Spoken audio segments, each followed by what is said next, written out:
Assalamualaikum, selamat pagi bersama Tujuh Bumi Channel.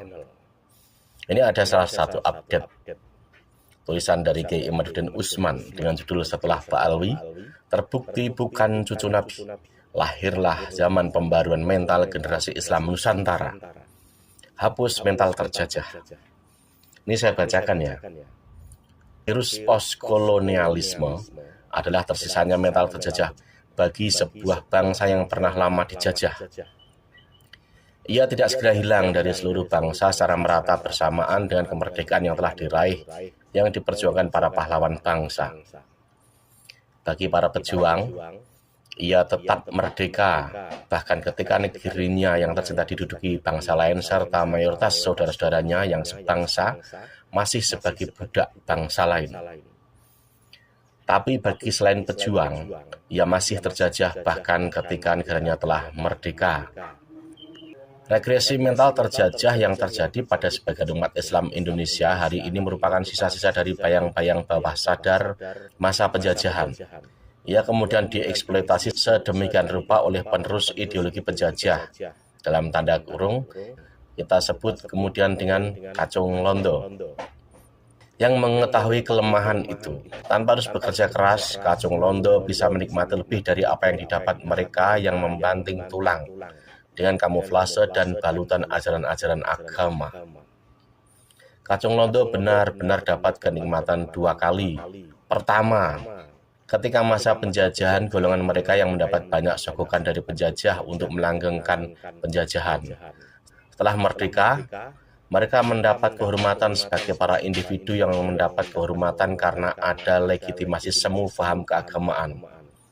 Sementara para budak-budak itu tetaplah budak sejak masa leluhurnya sampai sekarang. Dulu leluhurnya dieksploitasi jiwa dan raganya dengan ancaman kekuasaan. Kini mereka dieksploitasi jiwa dan raganya dengan ancaman paham keagamaan semu.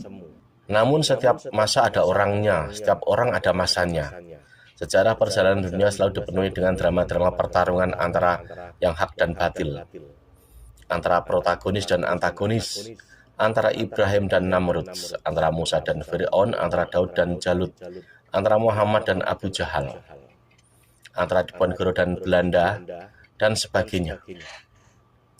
Semua akan berakhir dengan cerita di masa selanjutnya antara dua hal, antara kepahlawanan orang-orang yang setia pada kebenaran, membela yang lemah dan tanpa kompromi dengan kezaliman, dan antara terlaknatnya para anak-anak penjajah dan pengkhianat. Dan masa selanjutnya pula dipenuhi oleh banyak pemutarbalikan sejarah dari dia yang menyadari leluhurnya hanya sampah peradaban dan pengkhianat pada masanya.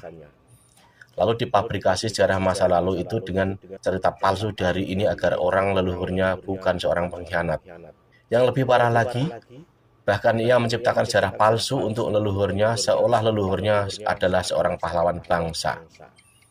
Klaim-klaim tentang penggagas bendera merah putih, pemalsuan silsilah para pahlawan, pemalsuan identitas makam, bahkan pembangunan makam palsu yang marak sekarang ini adalah sebagai contohnya.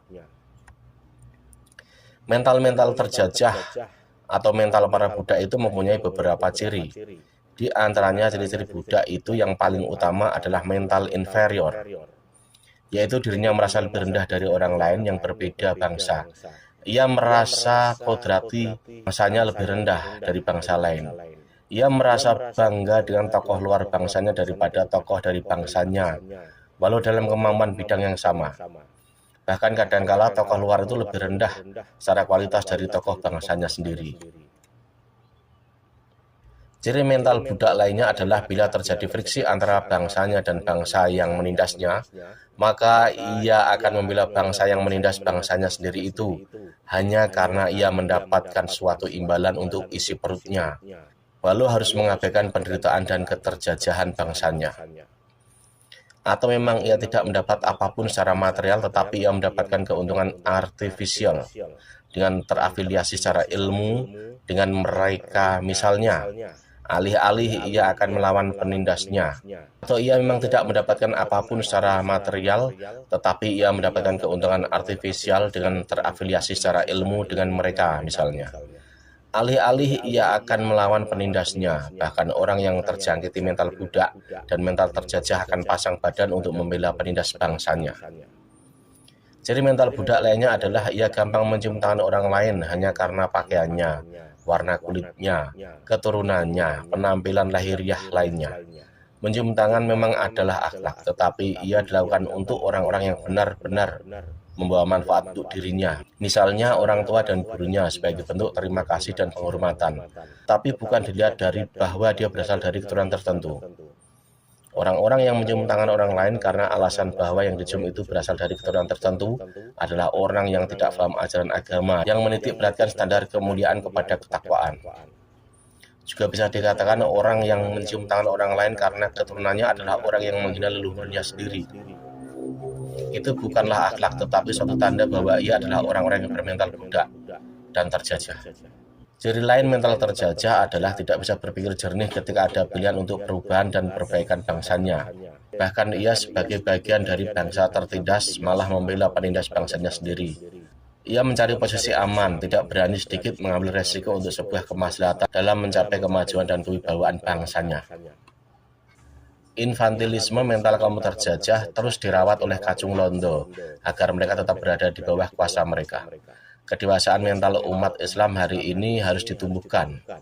Para kiai, para ulama memegang tanggung jawab besar agar generasi Islam Nusantara masa depan adalah generasi merdeka yang cerdas, berwibawa dan maju. Akhlak tetaplah sesuatu yang patut untuk diajarkan, tetapi mudah tunduk dan mudah mengunggulkan bangsa lain dari bangsa sendiri adalah sebuah pengkhianatan.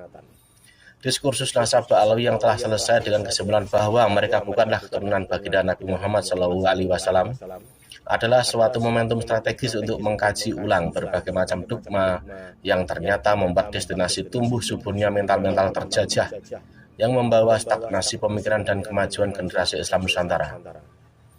Paham-paham keagamaan tentang menghormati orang lain karena keturunan yang bukan maklumun min al-dini bi al-darurat. Ajaran pasti dari agama. Saatnya kini diverifikasi referensinya dari sisi aksiologis dan pragmatisnya. Atau kalau tidak, bangkitnya generasi Islam Nusantara akan menunggu momentum lainnya yang entah kapan akan terjadi. Imaduddin Usman Al-Bantani. Ini sindiran keras untuk orang-orang yang bermental inferior. Memalukan mereka itu. Mereka memamerkan ilmunya, ternyata ini sesuatu. Dan demi apa? Kekolotan otaknya itu. Wassalam.